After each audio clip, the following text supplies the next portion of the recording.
বিসমিল্লাহির রহমানির রহিম। এমএ শেষ পর্বের প্রিয় শিক্ষার্থীবৃন্দ, আসসালামু আলাইকুম। তোমাদের আমি কোরআন হাদিসের আলোকে দেওয়া এই বিষয়ের ওপর ক্লাস নিচ্ছিলাম। আজকে যে টপিকটি পড়াবো সেটি হচ্ছে ইসলামী দাওয়াতের ক্ষেত্রে সমসাময়িক সমস্যা বা বাধাসমূহ, অথবা ইসলামী দাওয়াতের ক্ষেত্রে সমসাময়িক চ্যালেঞ্জসমূহ উল্লেখ বা আলোচনা করো, অথবা আধুনিক যুগে ইসলামী দাওয়াতের পথে বাধাসমূহ বিস্তারিতভাবে বর্ণনা করো।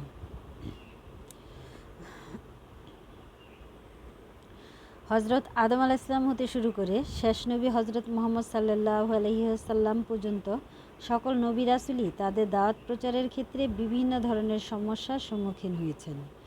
বর্তমান যুগেও দাওয়াতের ক্ষেত্রে এসব বাধা বা সমস্যা বিদ্যমান। দাওয়াতের ক্ষেত্রে সমস্যাগুলোকে দুভাগে ভাগ করা যায়: প্রত্যক্ষ সমস্যা ও পরোক্ষ সমস্যা। ইসলামী দাওয়াতের সমস্যাসমূহ। প্রথমত, প্রত্যক্ষ সমস্যাসমূহ। প্রত্যক্ষ সমস্যাসমূহকে আবার বিভিন্ন ভাগে ভাগ করা হয়েছে, নিম্নে সে ভাগগুলো আলোচনা করছি। প্রথমত, দায়ী সম্পর্কিত সমস্যা। ইসলামী দাওয়াতের দায়ীগণের মধ্যে এমন কিছু সমস্যা রয়েছে যা দাওয়াতি কার্যক্রম সফল হওয়ার পথে বাধা সৃষ্টি করেছে। যারা দাওয়াতি কাজ করেছেন তাদের অনেকেই দাওয়াতি কাজে প্রশিক্ষণপ্রাপ্ত এবং অভিজ্ঞ নন। তাছাড়া তাদের আমল আখলাকেও ত্রুটি রয়েছে। দায়ীগণের মাঝে উদার দৃষ্টিভঙ্গি, বৈজ্ঞানিক পদ্ধতি ও দাওয়াতি কাজে ব্যাপক পরিকল্পনার অভাব রয়েছে।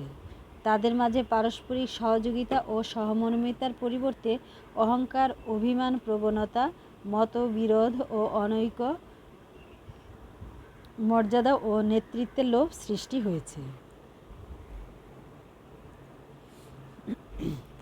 আরেকটি সমস্যা হচ্ছে দাওয়াতকৃত ব্যক্তি সম্পর্কিত সমস্যা।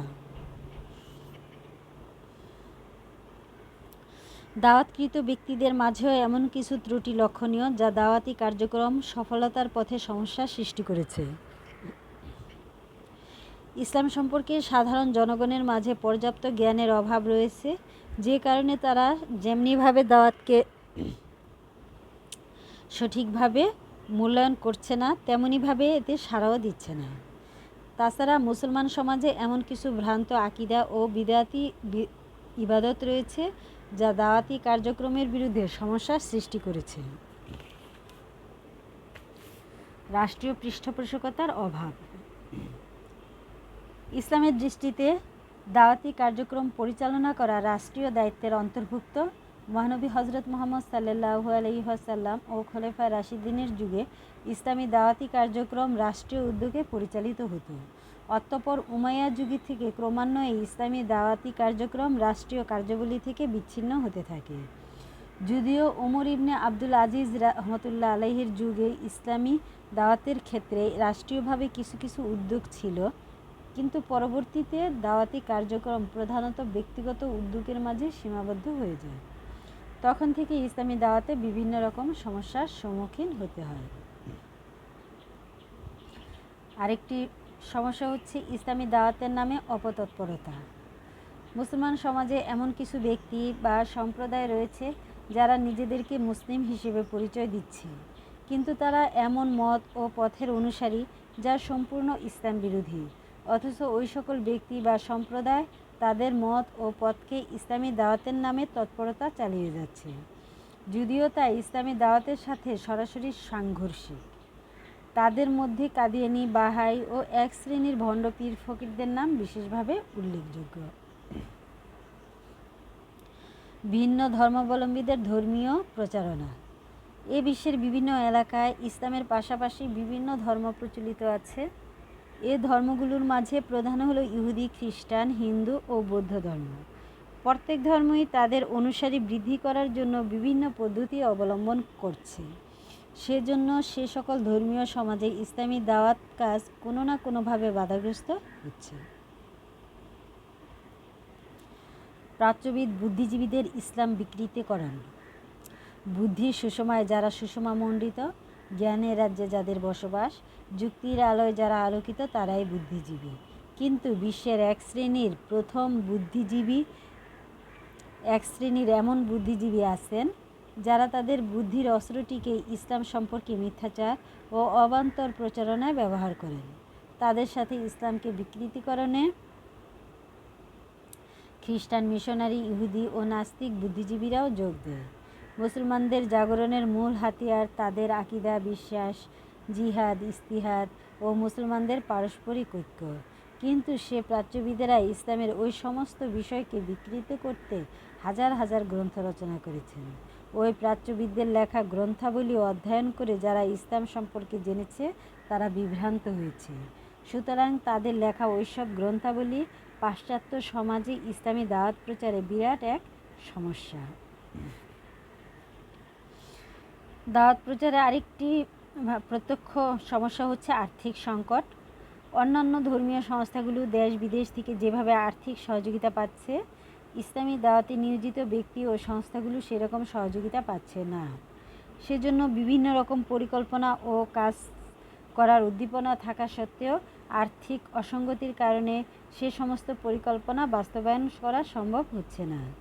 ইসলামী দাওয়াতের ক্ষেত্রে অর্থনৈতিক সমস্যাও একটা বিরাট বাধা। এগুলো গেল দাওয়াতের ক্ষেত্রে প্রত্যক্ষ সমস্যাসমূহ। এবার দাওয়াতের ক্ষেত্রে পরোক্ষ সমস্যাসমূহ সম্পর্কে বলবো। প্রথম পরোক্ষ সমস্যাটি হচ্ছে ধর্মনিরপেক্ষ ও কমিউনিস্ট আন্দোলনের প্রভাব। ইসলামে একটা পূর্ণাঙ্গ জীবন ব্যবস্থা, ব্যক্তি, সমাজ, রাষ্ট্র তথা সকল ক্ষেত্রে তার সুস্পষ্ট বিধান রয়েছে। ইসলাম বিরোধীরা ধর্মনিরপেক্ষতাবাদকে মুসলিম সমাজেও বাস্তবায়ন করার অপচেষ্টা চালিয়ে যাচ্ছে।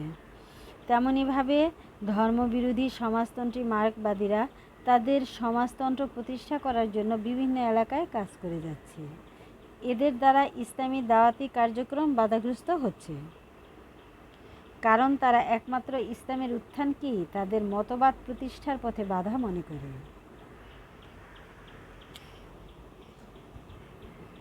আরেকটি পরোক্ষ সমস্যা হচ্ছে মূল্যবোধের অনুপস্থিতি। কোনো কিছু প্রচার ও প্রসার করার গুরুত্বপূর্ণ মাধ্যম হলো শিক্ষা ও বিভিন্ন প্রচার মাধ্যম। এ মাধ্যম ব্যবহার করে ইসলামী দাওয়াতের সফলতা অর্জন করা সম্ভব। প্রয়োজন সে মাধ্যমগুলোকে ইসলামী দাওয়াতের পক্ষে ব্যবহার করার কার্যকর উদ্যোগ। কিন্তু বর্তমানে ওই মাধ্যমগুলোর ইসলামী মূল্যবোধ ও নৈতিক শিক্ষার অভাব থাকার কারণে ইসলামী দাওয়াতি কার্যক্রমে বাধা সৃষ্টি হচ্ছে। সুতরাং নাগরিকদেরকে ইসলামী শিক্ষায় শিক্ষিত করে ইসলামী মূল্যবোধ সম্পন্ন করতে হবে। সাম্রাজ্যবাদীদের প্রভাব। বিশ্বের ইতিহাসে বিভিন্ন রকমের সাম্রাজ্যবাদিতা রয়েছে। অতীতে এটা ছিল অন্যের সাম্রাজ্য দখলের চেষ্টা। বর্তমানে সামরিক আগ্রাসনের মাধ্যমে রাজনৈতিক সাম্রাজ্যবাদিতা হ্রাস পেলেও অর্থনৈতিক ও সাংস্কৃতিক সাম্রাজ্যবাদিতা রয়েই গেছে, যা আধুনিক পরাশক্তি হিসেবে খ্যাত প্রতিটি দেশে বিদ্যমান। বর্তমান আর্থসামাজিক প্রেক্ষাপটে পরাশক্তির সামনে ইসলাম তাদের অস্বস্তির কারণ হয়ে দাঁড়িয়েছে। ইসলাম ভীতি তাদের চিন্তা, চেতনা তথা সকল কর্মতৎপরতাকে স্পর্শ করেছে। তারা মনে করে ইসলামী দাওয়াতি তৎপরতা চলতে থাকলে শুধু মুসলিম বিশ্বে নয়, বরং তাদের নিজ দেশেও ইসলামী জাগরণ সৃষ্টি হবে, তাদের প্রভাব প্রতিপত্তি বিলীন হয়ে যাবে। এই আশঙ্কায় ইসলামী দাওয়াতি তৎপরতা ঠেকানোর জন্য তারা প্রকাশ্য ও অপ্রকাশ্যে বিভিন্ন ষড়যন্ত্র করেছে। সাংস্কৃতিক আগ্রাসন। বর্তমান বিশ্বে বিভিন্ন রকম আগ্রাসন চলছে, যেমন সামরিক আগ্রাসন, রাজনৈতিক আগ্রাসন, ধর্মীয় আগ্রাসন ইত্যাদি। তাদের মধ্যে সাংস্কৃতিক আগ্রাসনও একটা গুরুত্বপূর্ণ বিষয়। কোনো জাতি বা দেশের সংস্কৃতির বিরুদ্ধে যে আগ্রাসন চালানো হয় তাই হচ্ছে সাংস্কৃতিক আগ্রাসন। এই আগ্রাসন সামরিক আগ্রাসনের চেয়েও ভয়াবহ, কারণ সামরিক আগ্রাসন চলে একটি নির্দিষ্ট ভূখণ্ডের সৈনিকদের সাথে, কিন্তু সাংস্কৃতিক আগ্রাসন হয় গোটা জাতির বিরুদ্ধে। মুসলিম সমাজ আজ বিভিন্ন রকম সাংস্কৃতিক আগ্রাসনের শিকার। কোনো সময় কোনো অঞ্চলে ইসলাম বিরোধী সংস্কৃতিতে জাগ্রত করার লক্ষ্যে ইসলাম সংস্কৃতিকে দাবিয়ে দেওয়ার চেষ্টা করা হয়। আবার কোনো সময় পাশ্চাত্যের সংস্কৃতিকে মুসলিম সমাজে অনুপ্রবেশ করানোর চেষ্টা করা হয়। এই সমস্ত অপসাংস্কৃতিক আগ্রাসন ইসলামী দাওয়াতের পথে চরম সমস্যা সৃষ্টি করছে। অর্থ হল পুঁজিপতি সমাজ।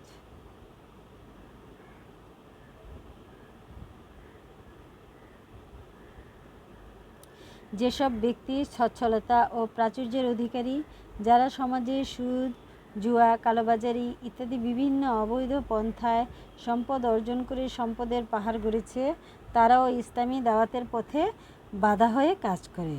কেননা ইসলামে মদ, জুয়া, সুদ, কালোবাজারি ইত্যাদি হারাম। তাছাড়া ইসলামী দাওয়াতে চেতনাধারীগণ সকল অন্যায়, অত্যাচার, অবিচার ও নিপীড়নের বিরুদ্ধে সোচ্চার। আর ইসলাম প্রতিষ্ঠা হলে ওই সব অবৈধ পন্থা সমাজ হতে মূলোৎপাটিত হবে। এজন্য দেখা যায় অবৈধ পন্থায় সম্পদ অর্জনকারীরা এমনইভাবে ইসলামী দাওয়াতের বিরোধিতা করে, তেমনইভাবে ইসলামী দাওয়াতের বিরোধিতাকারীদেরকেও আর্থিকভাবে সাহায্য করে। আরেকটি পরোক্ষ সমস্যা হচ্ছে সামাজিক কুসংস্কার। সারা বিশ্বময় ইসলাম প্রসার লাভ করলেও প্রত্যেকটি অঞ্চলে কিছু না কিছু কুসংস্কার বিদ্যমান, যা ইসলামী মূল্যবোধের পরিপন্থী। যেমন বাংলাদেশের সমাজে কবর পূজা, পীর ফকিরদেরকে পরিত্রাণকারী মনে করে মাজারে গমন করা, কপালে টিপ দেওয়া, ভাগ্য ব্যাখ্যা, জ্যোতির্বিদদের ওপর নির্ভরশীলতা ইত্যাদি কুপ্রথা অহরহই দেখা যাচ্ছে। এ সমস্ত কুসংস্কার শুধু ইসলামী দাওয়াতের পথে বাধাই সৃষ্টি করে না, বরং অন্যান্য সমস্যাসমূহকেও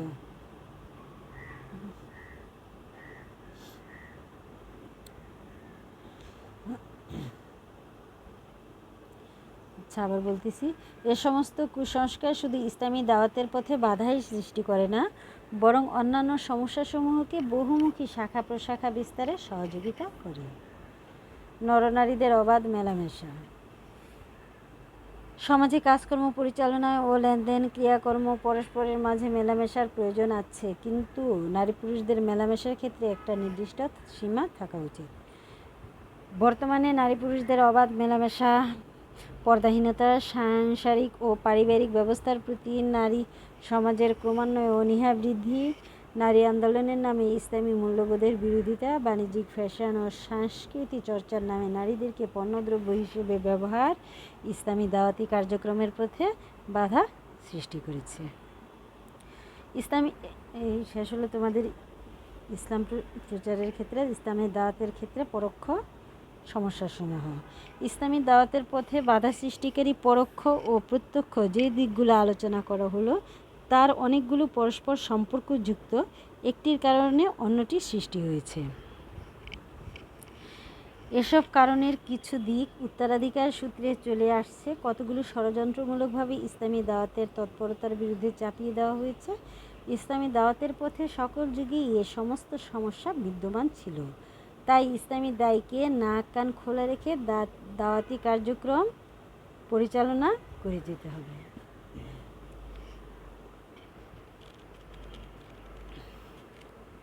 এই প্রশ্নটি শেষ হলো। এখন আরেকটি কোশ্চেন নিয়ে আলোচনা করব। সেই কোশ্চেনটি হচ্ছে, কোরআন সুন্নাহর আলোকে ইসলামী দাওয়াতের কৌশলসমূহ আলোচনা করো। কোরআন ও সুন্নাহর আলোকে ইসলামী দাওয়াতের কৌশলসমূহ। মহাগ্রন্থ আল কোরআন, সহিহ হাদিস ও পূর্ববর্তী মুস্তাহিদগণের গবেষণা থেকে আমরা ইসলামী দাওয়াতের কিছু কৌশল নির্ধারণ করতে পারি, যথা: বক্তব্য সুস্পষ্ট হওয়া। 1. ইসলামী দাওয়াতের প্রথম কৌশল হলো, দায়ী ব্যক্তি তার বক্তব্যকে শ্রোতার নিকট স্পষ্টভাবে বর্ণনা করবে। কারণ যে বিষয়টি শ্রোতার নিকট বলা হবে, তার কোনো অংশ যদি গোপন করা হয়, তাহলে শ্রোতার মনে অনেক সংশয় থাকবে এবং সে তা গ্রহণ করবে না। মহানবী সাল্লাল্লাহু আলাইহি ওয়াসাল্লাম সাফা পাহাড়ে মক্কার সব লোকদের একত্রিত করে তাওহীদের সুস্পষ্ট বক্তব্য তুলে ধরেছেন, কোনো কিছু গোপন করেননি। যুক্তিপূর্ণ বক্তব্য। দায়ী ব্যক্তিকে মানুষের মাঝে যুক্তিসহ কথা বলতে হবে। যদি যুক্তিহীন কথা বলা হয় তাহলে দায়ী ব্যক্তির বক্তব্য মানুষ গ্রহণ করবে না।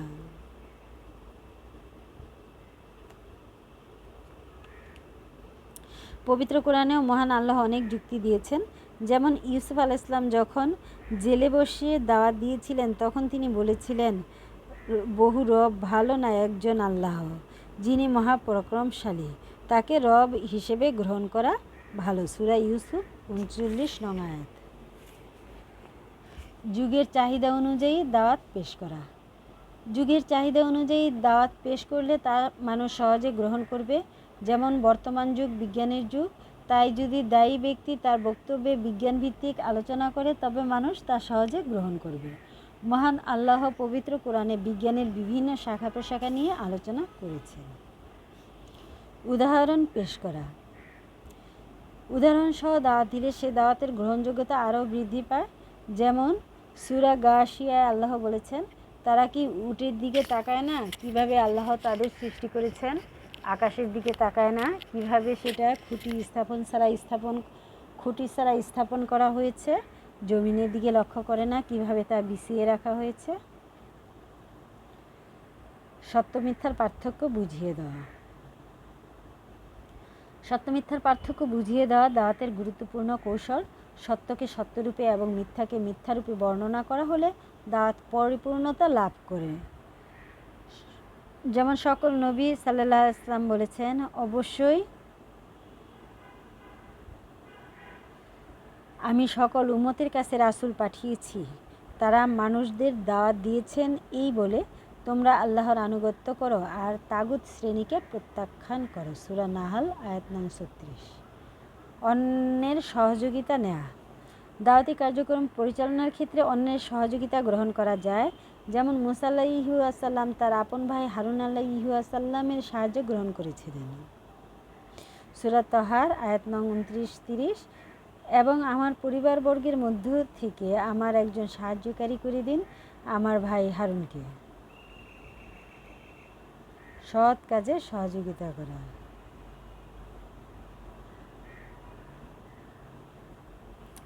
সৎ কাজে সহযোগিতা করলে মানুষের মাঝে গ্রহণযোগ্যতা পাওয়া যায়। মহানবী সাল্লাল্লাহু আলাইহি ওয়াসাল্লাম নবুয়ত পাওয়ার পূর্বে মানুষদের সৎ কাজে সহযোগিতা করতেন, এজন্য তার দাওয়াত মানুষ সহজেই গ্রহণ করত। সূরা মাইদার আয়াত নং ২ বলা হয়েছে, তোমরা ভালো কাজ ও তাকওয়ার ক্ষেত্রে একে অপরকে সহযোগিতা করো। দুর্বলদের সাহায্য করা। দুর্বল ব্যক্তিকে সাহায্য করলে ওই শ্রেণীর লোকেরা ইসলামের দাওয়াত সহজেই গ্রহণ করবে।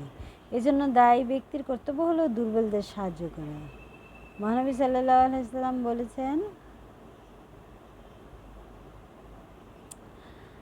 তোমার ভাইকে সাহায্য করো, সে জালিম হোক অথবা মজলুম হোক। কেন্দ্রভিত্তিক দাওয়াত। সুন্দরভাবে দাওয়াত পরিচালনার জন্য একটা কেন্দ্রের প্রয়োজন।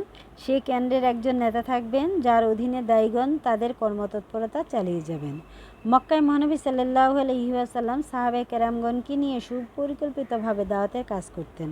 মদিনাতে যাওয়ার পর মসজিদে নববীকে দাওয়াতের কেন্দ্র বানানো হয় এবং সেখান থেকে সাহাবীগণকে বিভিন্ন স্থানে প্রেরণ করা হতো। সহযোগী সংস্থা গঠন। ইসলাম একটা মানব কল্যাণকামী ধর্ম।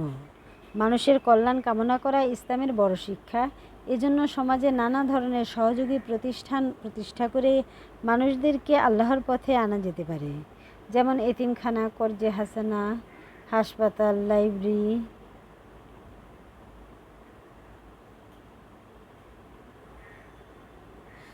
ইত্যাদি। অমুসলিমদের সাহায্য গ্রহণ করা। ডক্টর আব্দুল করিম জায়দান বলেন, ইসলামের বাণী প্রচার করার জন্য অমুসলিমদের সহযোগিতা গ্রহণ করা জায়েজ। দলিল হলো, মহানবী সাল্লাল্লাহু আলাইহি ওয়াসাল্লাম মক্কায় দাওয়াতের মিশন পরিচালনা করার সময় চাচা আবু তালিব অমুসলিম হলেও তার সাহায্য গ্রহণ করেছেন। রাসূল সাল্লাল্লাহু আলাইহি ওয়াসাল্লাম যখন তায়েফে গিয়েছিলেন তখন কয়েকজন অমুসলিম তাকে সাহায্য করেছিলেন। হাবশা থেকে মুসলমানগণ যখন ফিরে এসেছিলেন তখন তারা কুরাইশদের সহযোগিতা নিয়েছিলেন। উত্তম জিনিস দ্বারা তর্ক করা। দায়ের দাওয়াতের একটি গুরুত্বপূর্ণ কৌশল হলো উত্তম জিনিস দ্বারা তর্ক করা। মহান আল্লাহ সূরা নাহলে বলেছেন, আপনার পালনকর্তার দিকে হিকমত ও উত্তম কথা নিয়ে ডাকুন, তাদের সাথে উত্তম পন্থায় বিতর্ক করুন। নিশ্চয়ই আপনার পালনকর্তা ওই ব্যক্তি সম্পর্কে বিশেষভাবে জ্ঞাত আছে যে তার পথ থেকে বিচ্যুত হয়ে পড়েছে, এবং তিনি ভালো জানেন তাদেরকে যারা সঠিক পথে আছেন। কোমল হৃদয়ের অধিকারী হওয়া। দায়ী ব্যক্তিকে কোমল হৃদয়ের অধিকারী হতে হবে। যে ব্যক্তি তার দাওয়াত কবুল করেন আর যিনি প্রত্যাখ্যান করেন, সকলের সাথে কোমল আচরণ করতে হবে। তাছাড়া দাওয়াতের ইতিবাচক ক্ষেত্র তৈরি সম্ভব নয়। মহানবী সাল্লাল্লাহু আলাইহি ওয়াসাল্লাম তার কোমল আচরণ দিয়ে মানুষের হৃদয় জয় করেছিলেন। বিতর্ক এড়িয়ে চলা। দাওয়াতি কাজে সর্বদা তর্ক বিতর্ক এড়িয়ে চলা উচিত, কারণ তর্কে কখনো কোনো বিষয়ের সমাধান হয় না। এজন্য দায়ী ব্যক্তিকে সর্বদা বিতর্কিত বিষয় এড়িয়ে যেতে হবে। সময় নির্বাচন। উদ্দিষ্ট ব্যক্তি দাওয়াতের প্রতি মনোযোগ দিতে পারে এমনই সম্ভব একটা সময় নির্বাচন। যাকে দাওয়াত দেওয়া হচ্ছে সে যদি অন্য কোনো জরুরি কাজে ব্যস্ত থাকে, তবে সে সময় তাকে দাওয়াত দেওয়া যাবে না। এর জন্য আল্লাহ তাআলা বলেছেন সূরা আল আলা ৯ নং আয়াতে, অর্থাৎ উপদেশ ফলপ্রসূ হবে বলে মনে হলে উপদেশ দাও। তাড়াহুড়া পরিত্যাগ। কিছু কিছু দায়ী মাঝে তাড়াহুড়ার প্রবণতা আছে, যা সমীচীন নয়। অত্যন্ত ধীর স্থির ও সংযমের সাথে দাওয়াতের উপস্থাপন ও ফলাফলের অপেক্ষা করা দাওয়াতের হিকমতের অবিচ্ছেদ্য অংশ। আল্লাহ বলেন, অতঃপর ধৈর্য ধরুন, যেভাবে ধৈর্য ধরেছিলেন দৃঢ় সংকল্পের রাসূলগণ, আর ওই লোকদের ব্যাপারে তাড়াহুড়া করবেন না।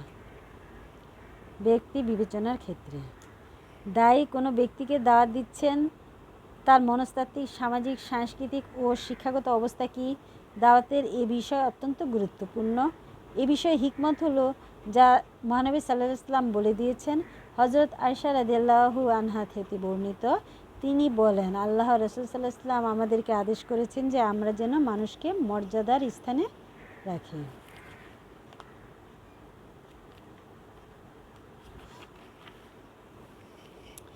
পরিবেশ পরিস্থিতির দিকে খেয়াল রাখা।